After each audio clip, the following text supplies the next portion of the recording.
This Torah class is brought to you by TorahAnytime.com. Okay, good afternoon, everyone. Bruchim Abam, Shalom Aleichem. We continue in the Orchos Chaim of the Rosh. We're learning Ois Ayin Aleph. Al tispalo b'loy nekiyas kapayim. Do not pray without cleaning your hands, uveloy tahara, and without purity. Ki tfilascha loy tehi nishmas.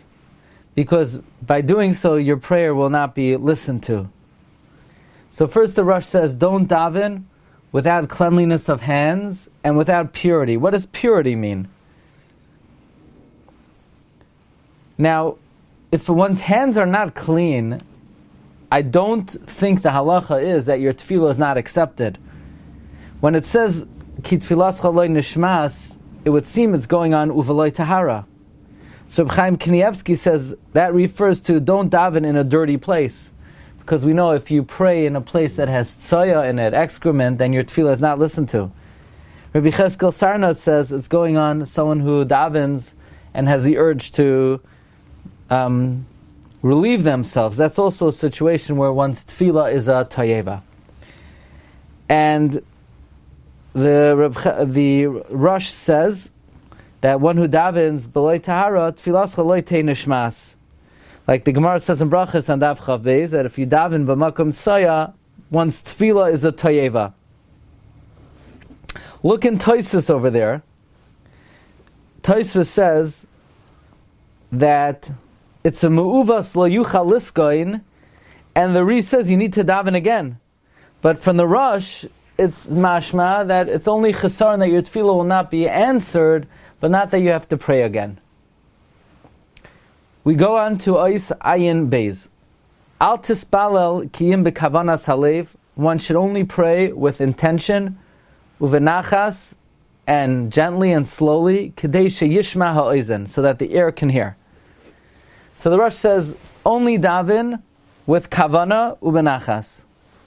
Now what does it mean that one should daven benachas? We know the Shulchan Aruch tells us in Siman Kuf Aleph that one who davens needs to be mechavin in all the brachos. The Perush Oirach Yesharim on the Rosh brings in the name of the Panovich Rav, Rabbi Yosef Shloima Kahaneman, Rabbi Yosef, that many times in the Sefer Orchos Chaim of the Rosh talks about the importance of having kavanah by davening. This is a very repetitive idea. We have it in Ois Chaf. In Ois Chaf, the Rosh said, Kishiagia is tefillah, mishalish tefillah shabayim. Stop all your affairs and daven. And the most important thing is guard your eyes from something which is not yours. And by the way, over there we pointed out from Rabbi Cheskel Levenstein that the Rosh wrote the Orchos Chaim for himself, not to gaze at anything that is not theirs during tefillah.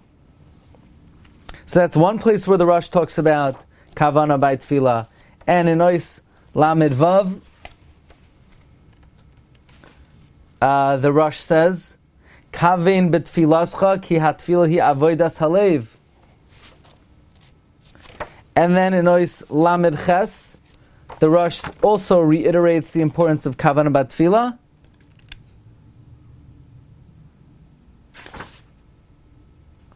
About bepiv u'v'svasav kibduni v'libay rachak mimeni.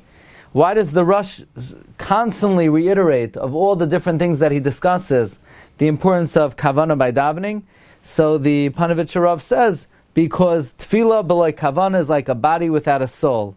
And tefillah is the sustenance of the soul. It's the mazon for the soul. And the Roikeach brings in his parish on Shmona Esrei on page Shin Tezvav, what is man's main nisayon every day? What is man's main challenge every day? The main nisayon of man is kavanah by davening. That we speak to Hashem peh al peh, and we don't have kavanah. So therefore the Rosh is mazares us constantly to have kavanah by davening, because this is man's main challenge in their life, to have kavanah by davening. Now, the Rosh also says you should say the words benachas so that your ears could hear. Now, the Shulchan Aruch says in Siman Tzadi Ches, you should daven derech tachnunim, like a poor man who is mavakesh bepesach, and to daven gently in a way that it doesn't seem like a burden.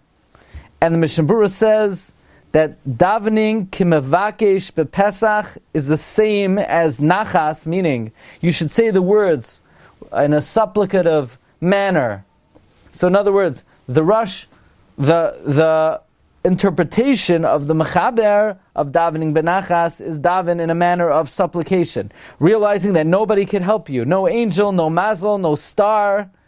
However, when the Rosh says daven benachas, he seems to be interpreting benachas not so much that you're davening in a supplicative manner, but more that you should say the words benachas, otherwise you just simply can't hear them. In other words, somebody says,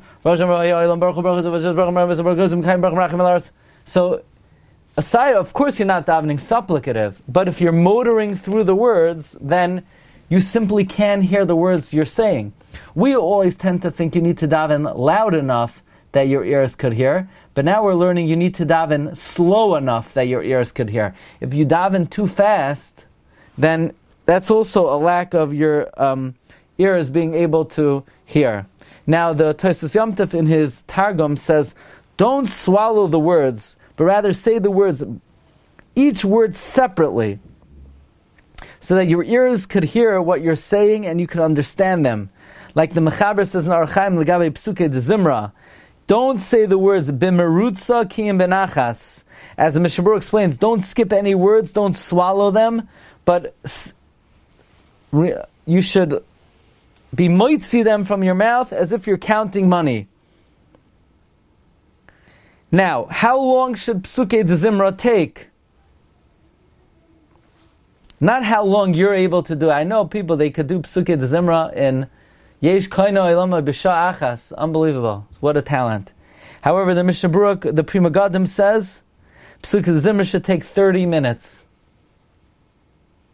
In order to say the words in the way that Chazal, in the way that the Chachamim want us to, benachas, it should take 30 minutes. The Mishnah Berurah brings down in Siman Nun Gimel Sivkat Yod, in the name of the Magen Avram, that the Shel Tzibur should wait for a minyan for 30 minutes before Yishtabach, and the Magen Avram says that's how long Psuke de Zimra takes.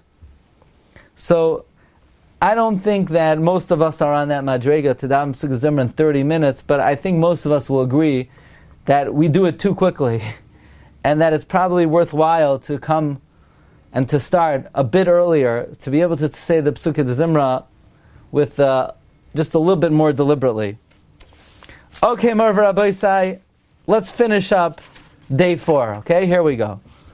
Says the Holy Rosh, Al tishkach tzor yiladcha, do not forget the rak who bore you, umechalelecha. So, uvechol derachecha deyehu, in all your ways you should know him. V'tishaveil lenegdecha tamid, and you should place him before you always. So, we would read this, I would read it, and maybe join up all of these different ideas. Don't forget the rak of who bore you, and in all your ways you should know him, and you should place him before you always. Says Rav Goldberg that the Rosh is saying 3 points. Number 1, don't forget Hashem. As we mentioned many times, the Rosh begins his Sefer that these are the things that you should keep away from. Lasur mimoik shemaves, to turn away from the trap of death. And that is a moikesh of maves, to forget of Hashem. As the Rambam tells us in Hilchos Tshuva, that we blow the shofar to wake us up because many forget Hashem in the emptiness of the times. So the first thing is don't forget Hashem. Number 2, know Hashem. Remember Hashem in all of your actions. All of your activities should be for His sake. Like the Gemara says in Brachos, what is a small parsha that the whole Torah is dependent on? B'chol derachecha deyehu. And the Rambam says in Perek Gimel Hilchos Deos Halacha Beis, a person needs to be mechaven all of his ma'asav to know Hashem alone, and that his lying down and getting up and all of his interactions should be to know Hashem. And then, so the first thing is don't forget Hashem. Number two, all your activities know Hashem. But Shivisi Hashem L'Negdi Samid is the third madrega. That's not just knowing, that's seeing Hashem. It's Re'iyah, not just Yediyah, like the Gra writes in his commentary to Safra D'Tzniusa. That if a person would be margish clearly that Hashem sees his activities, he would never do an Aveira. And this is one of the constant mitzvos mentioned by the Chinuch, that the fear of Hashem should be on your face, not to sin, like it says, as Hashem lekecha tira. And someone who has the opportunity to sin, he has to stir himself and pay attention that Hashem's watching him. Even if you're in darkness and you're in solitude, and Hashem will pay back. Like the pasuk says, "Misaser ish b'mastarim v'ani lo yarenu." So therefore, these are three madregos. Madrega 1, don't forget Hashem. Madrega 2, always have Hashem in mind in all of your activities. And Madrega 3, place Hashem in front of you always in a way that you see the, so to speak, the presence of HaKadosh Baruch Hu in your mind's eye. Okay, thank you everybody. This concludes day 4. Bez Hashem, next week we will begin day 5, B'siyata D'Shmaya. Thank you everybody. Wishing everyone bracha v'hatzlacha. And please join us tonight for an amazing shir on Parshas Pekudei and Purim Haba Aleinu Tova. Bye for now. Kol Tov. Bye-bye. You've just experienced another Torah class brought to you by TorahAnytime.com.